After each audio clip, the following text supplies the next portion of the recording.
Hi guys, have a nice day and thank you for watching English Carbo again. And today, this video is specially dedicated to all Filipinos who wanted to come here in Dubai and work as waiters. Okay, so it's either in a cafe, in a restaurant, or in a hotel. So the reason for this guys is because mostly po yung common na tinatanong po sa akin ng mga viewers ko from YouTube to my Facebook account is nagfo-fall into F&B positions, and that's waiter or waitress. Okay, so para po masagot ko po lahat ng katanungan nyo, and especially to those who haven't asked me yet, I hope this video can really help you guys. So this is just a pure vlog, and no more further ado, simulan na po natin. So no more commercials and mga chenes dito sa screen. Okay guys, the first topic we're going to talk is very important. It's all about medical. Okay, so it's either you're going to come here as visit visa, tourist visa, or even employment visa. Yung health po is very important. If you think you have a problem with your health, make sure guys that you are really cleared bago po kayo mag-process ng documents nyo at pumunta rito sa Dubai. Or else, uwi po kayong luhaan because even after po magpa-medical kayo dyan sa Pilipinas, you still need to undergo a medical check-up here in Dubai. Okay? So that's very important. And if you have like history of Hep B, TB, AIDS, at kung ano pang nakakahawang sakit, guys, you have to think again. Okay? Kasi po, lahat po ng nakakahawang sakit is medyo problema po yan pagdating nyo dito sa Dubai. It's because of course you'll be handling food and you'll be serving, these customers, maari hong makahawa. So, local government ng Dubai is not allowing, any foreigner na magtrabaho na may nakakahawang sakit. So, that's really important. Okay? So, especially if you're going here as visit visa and tourist visa siguro, since hindi na requirement yung medical, I think you better have a check first. You don't know, di ba, baka may nakakahawang sakit ka or not. But if you're like working in a company in the Philippines na you have the annual check-up, that's actually good. Because you are aware na you are okay. Wala kang body history when it comes to health. Like me, kasi I remember before, meron kaming yearly annual check-up from the previous company that I have in the Philippines. Alright? So next topic guys is we'll be talking about visas. Okay. Yun nga, na-mention ko earlier that you can come here in Dubai as employment visa. That's really important. Kasi po, mas less po talaga yung hassle. And at the same time, pag pumunta po kasi kayo dito as employment visa, of course, automatic, wala kang worry. It's because pagdating mo dito, you have a job. Pero po, the advantage of going here as visit visa and tourist visa is that you can have a chance na maghanap talaga ng company that could really give you a better offer. Kasi like, most of my followers na mga visit visas and tourist visas, most of them are really getting like 4,000 plus salary. And as far as I know kasi, most of my followers who are from the Philippines, na pumunta rito as employment visa, medyo mababa ng konti talaga yung salary offer. But then guys, if that's the only way para makapunta po kayo dito sa Dubai, grab it. Because when it comes to visit visa po kasi medyo mahigpit na po talaga. If you don't have any relatives of the same last name, papunta po dito is talagang delikado. Mostly po ina-offload lang po. Sa naiya pa lang. Okay? So reminder lang po yun. Next guys, we will be talking about the work. Okay. Yung common question po kasi, ano po ang ginagawa ng waiter dyan sa Dubai compare sa Pilipinas? Guys, everything is just the same. Okay, kung ano yung trabaho ng isang waiter dyan, is the same po na ginagawa ng mga waiters dito sa Dubai. The only difference is, of course, you have to use English as your language. Or if you have the skill to speak other languages, for example, you know how to speak Russian, you know how to speak Arabic, you know how to speak, what else? Chinese. Edge nyo na po yun. But you have to focus more on you really know how to speak English. And tip po guys, para sa lahat, lalo na po yung mga hindi po nakapagtapos, okay lang po mag-waiter dito sa Dubai even though you haven't finished your 4 years course or you're not a graduate of HRM. Provided po na you have experience as waiter in the Philippines, ikino-consider na po dito sa Dubai. But I think the problem is, if you are applying from Philippines pa lang as employment visa, medyo may kahigpitan ng konti. But if you're a visit visa and you just come here at may experience ka, even though medyo may edad ka na, wala akong problema. Because employers here focuses more on job experience. So, importante po yun. Okay, and next one is, we'll talk about accommodation and transportation. Okay, lucky to those who are going to come here as employment visa because normally it should be, yung transportation and accommodation should be together. I mean, it should be free. It comes along with your benefit. Kaya nga po, normally, if you're working in a hotel, the salary is normally lower compared to those who are working in a restaurant. It's because hotels kasi provides a transportation and accommodation. Kaya mas mababa ng konti yung salary na ibinibigay sa inyo. But if you're working kasi in a restaurants, there are some companies that provides accommodation also and transportation.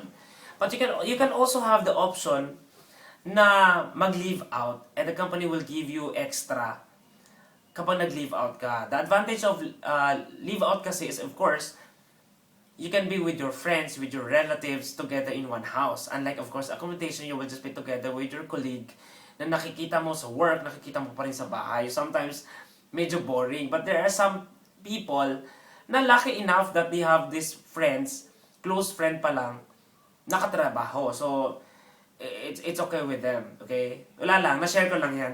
Okay? And let's talk about salary, guys. The difference of the salaries when it comes to waitering is, let's say normally, yun nga, I already mentioned about the hotel, medyo mababa ng konti because of the benefits and packages na included in your job offer. Okay? But, if you're working here, guys, in a food chain, normally comes with accommodation din kasi and transportation, kaya normally yung sahod po talaga dito nila is nasa around 1,000 dirhams. So that's around 10,000 pesos or 11,000 pesos. Pero hindi ko po nila lahat, but mostly if you are just working in a fast food, medyo maximum is 1,500 dirhams. Pero malinis na po 'yon. Okay? I don't know about the tips. Kasi normally kasi mga fast food wala masyadong tips na kasama, 'di ba po, pag kumakain tayo. Pero ang kagandahan lang nun, let's say 1,500 is malinis nyo po natatanggap yun because libre naman yung pagkain mo, libre yung transportation mo, libre yung bahay mo. Okay? Pero guys, if you're working as waiter in a restaurant, dito po, mas malaki po kasi yung tips because people or customers knows and they are visiting Dubai because they know that Dubai is tax-free.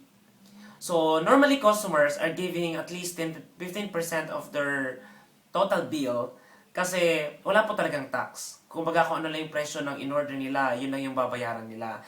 So like in my case, I work in a company where consider siya as cafe, but we are getting medyo mas malaki po talaga from tips. Normally, basic po talaga na binibigay ng mga cafes is medyo mababa ng konti. Let's say, sa job offer mo is around 2,200 or 2,500. Pero plus others. Others are tips or incentives or if you reach your target or if you have mystery shoppers. So normally, maari pong umabot sa 3,000 plus or close to 4,000 plus salary. So if you think guys your job offer is lower than that, try nyo pong maghanap pa ng ibang companies. Okay? For sure, there are other companies that could offer you 3,000 plus pagdating po sa restaurant or cafes. But, kadalasan po, ilabas po talaga. I mean, you don't have a free accommodation and transportation. So, it's up to you kung paano ka magbabudget. So, kung if you think na marunong ka magtipid sa pagluluto, marunong ka dumiskarte paano makatipid sa transportation mo, then good for you. You can save. Pwede ka mag-ipon. Okay, now let's talk about tips, guys. Okay, sa tips naman po, there are some companies na generalize matawag doon? Generalize yung tips. Meaning, lahat po ng tip nyo is ipunin into one box and hahatiin nyo yun per weekly basis or monthly basis.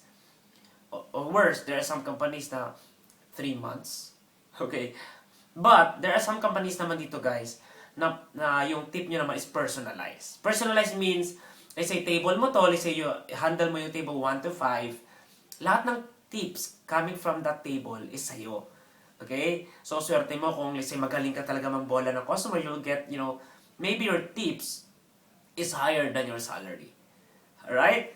Okay, next, let's talk about customers. Guys, customers here in Dubai are iba-iba, okay? Because Dubai, normally po yung mga tao dito is talagang expats or guests and visitors. So, iba-iba po yung mga kultura ng mga taong to. There are some people who are medyo rascal ng konti magsalita. Pero normal nila yon, hindi talaga sila bastos.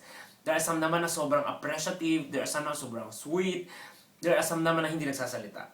It's because they cannot speak English. Kaya minsan pag tinatanong mo, hindi ka sinasagot. Akala mo suplado. Okay? And another one, guys, is especially locals here. E meron po silang mannerism na ito yung kinaiinisan ng mga Filipino dito. Na they're doing like this. Sa atin kasi sa Philippines, Pilipinas, shut up. But here guys in Dubai, pag sinabihan, say, yung isang customer gumanito sa'yo, it means for a while. Hindi po siya offending, okay? Or, can you wait for a minute? So, you have to understand that, guys, okay? Hindi po siya pambabastos. And another one, guys, tip po sa mga customers dito is normally, may mga customer na whatever they see in your menu, it should be served exactly the same on the picture. Yun po yung kadalasang problem dito. Kaya po, you have to be careful on baka mamaya kasi you're serving it different way, you have to inform your customer beforehand bago pa sila mag-complain. Of course, people here ay medyo mga VIP, may mga kaya sa buhay, and of course, sometimes they wanted to get enough doon sa perang ilalabas nila. Diba? Yung dito po, mahal nilang binayaran ko, tapos ito lang makukuha ko. Okay? So don't worry guys, we Filipinos are really good on handling customers kasi malambing tayo, we are normal na malalambing na tao. And we smile most of the time. So sana hindi po masira yon sa isang karakter na isang Filipino na nagtatrabaho as waiter dito sa Dubai. Okay? Okay. And what else?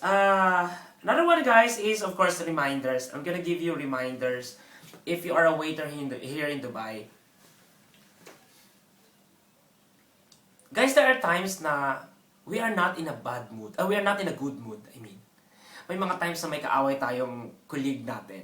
May mga times na maybe we are suffering from something in our body. Na maaaring babae ka, may dysmenorrhea ka, or may problema ka sa asawa mo sa Pilipinas and all. Guys, just a reminder to everyone that if you are working, okay, as a waiter, you have to consider na these customers really wanted to get a best service coming from you. So, try to think na these customers are you. Na diba, pag let's say if you go and dine in a restaurant, ayaw mo of course sinisimangutan ka ng customer. Sinisimangutan ka ng waiter mo. Ayaw mo of course na hindi ka kinakausap ng waiters mo. Of course, ayaw mo na binubulyawan ka ng waiters mo. Of course, ayaw mo na mabaho yung waiter mo. Of course, ayaw mo na yung waiter mo ay mas magaling pa sa'yo. So just think guys that you are the customer and give them exactly what you want if you are the customer. So yun lang po actually yung tip para po maging the best waiter po kayo. Okay? Alright, before I end this video guys, I would like to say hi kay Wano. Thank you for your very nice comment that you said I am a professional vlogger here in Dubai. Thanks Wano. Yun lang guys. Thanks again. Have a nice day. God bless you all. Ciao!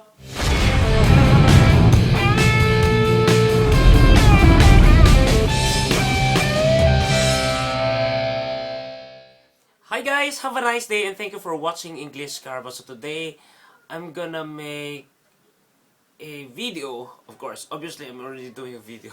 Hi guys, have a nice day and thank you for watching English Carbo. So today, I'm gonna share to all of you kung ano nga ba ang dapat mong gawin if you are like planning to go. Hi guys, have a nice day and thank you for watching English Carousel. Hi guys, have a nice day and thank you for watching English Carousel. Hi guys, have a nice day and thank you for watching English Carousel. Hi guys, have a nice day and thank you for watching English Carousel. So today, I'm gonna share to all of you kung ano nga ba yung dapat paghandaan ng isang Filipino that is planning to go here in Dubai as waiter or somebody's going to work in a restaurant, cafe, or hotel. Alright guys, so without further ado and more commercials, diretso na po tayo. This is because I have so many followers na patuloy pong nagchuchorba sa akin. Hi guys! Have a nice day and thank you for watching English Cargo and... Hello guys! Have a nice day and thank you for watching English Cargo again, and today I'm gonna share a video for everyone.